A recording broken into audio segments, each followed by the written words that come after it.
wonder, how do you vet your guests, and do you ever feel pressured to, or I guess, do you ever feel the responsibility to press them when needed? I do.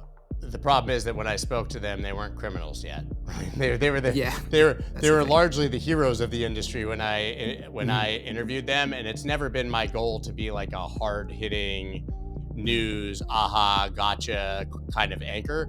I Mhm. bring people on the show, like I said, that I want to learn from, not people who I would Mhm. generally want to argue with. That's not really my format.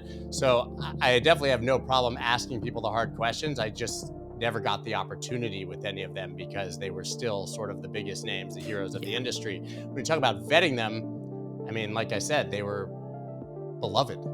SBF Yeah. was the most beloved name in crypto when I was interviewing him. Mhm. Mashinsky, Celsius was very successful. There were people who I guess were critics and were skeptical. And at the time, I thought I was asking him the hard questions about where the yield Mhm. comes from and how they can safely do that. The problem is he just lied in the answers and I accepted Yeah. it, right? Because it was the same answers they were giving everyone else. This is JP Morgan, does security lending. They make 20% a year. We're just doing the same thing, but giving part of Mhm. that back to the customers as opposed to just keeping it for ourselves. The banks are a scam. Like I said, I bought all of that hook, line, and sinker, so I Yeah. believe them.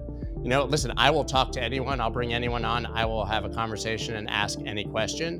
When it comes to vetting, hindsight's 2020. Like I can regret having Mhm. had them on, but like I said, I thought they were amazing at the time.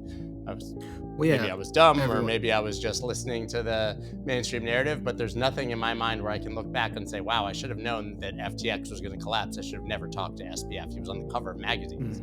I think the millions of investors that put their assets into the FTX didn't also know that it would collapse, and frankly, no one really did. And again, as you mentioned, they were considered the heroes of the space.